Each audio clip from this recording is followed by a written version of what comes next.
দিল্লি ও আশপাশের শহরগুলোতে পথকুকুর আতঙ্ক ভয়াবহ আকার নিয়েছে। শিশু থেকে বৃদ্ধ কুকুর কামড়ে আক্রান্ত হচ্ছেন হাজার হাজার মানুষ, বাড়ছে র্যাবিসের ঝুঁকি। এর মধ্যে দেশের সর্বোচ্চ আদালত দিল্লি ও এর আশপাশের এলাকায় রাস্তায় থাকা সমস্ত পথকুকুরকে 8 সপ্তাহের মধ্যে সরিয়ে নেওয়ার নির্দেশ দিয়েছে। মাছে ভাতে বাঙালি, আর সেই মাছ পেতে আসুন লন্ডন ফিশ নেটে।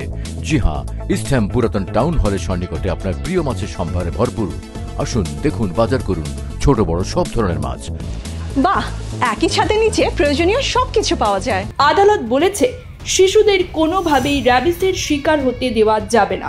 এমন ব্যবস্থা নিতে হবে যাতে মানুষ নিশ্চিন্তে রাস্তায় হাঁটতে পারে।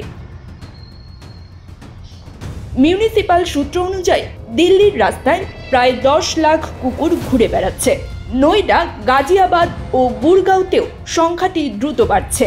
বিশ্ব স্বাস্থ্য সংস্থার তথ্য অনুযায়ী বিশ্বের রেবিসে মৃত্যুর 36% ভারতের হিস্সা। সরকারি তথ্য বলছে 2024 সালে সারা দেশে 37 লাখ কুকুর কামড়ের ঘটনা ঘটেছে।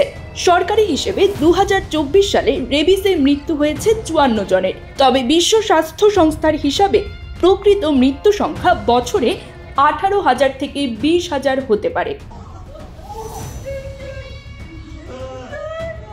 আদালতের নির্দেশনায় রয়েছে দিল্লি ও আশপাশে একাধিক আশ্রয় কেন্দ্র গড়ে তোলা, প্রতিটি কমপক্ষে 5,000 কুকুর ধারণ ক্ষমতা সম্পন্ন। স্টেরিলাইজেশন, টিকা প্রদান এবং সিসিটিভি ব্যবস্থা সহ পূর্ণ সুবিধা নিশ্চিত করা। স্টেরিলাইজড কুকুরদের আর রাস্তায় ছেড়ে দেওয়া যাবে না। 1 সপ্তাহের মধ্যে কুকুর কামড় ও রেবিস সংক্রান্ত অভিযোগের জন্য হেল্পলাইন চালু করা। এই নির্দেশনার পর দিল্লিবাসীর মধ্যে একদিকে স্বস্তি, অন্যদিকে কুকুর প্রেমীদের মধ্যে তীব্র উদ্বেগ তৈরি হয়েছে। যদি 8 সপ্তাহের মধ্যে এই অভিযান বাস্তবায়িত হয়, তবে শহরের চিত্র আমূল বদলে যেতে পারে।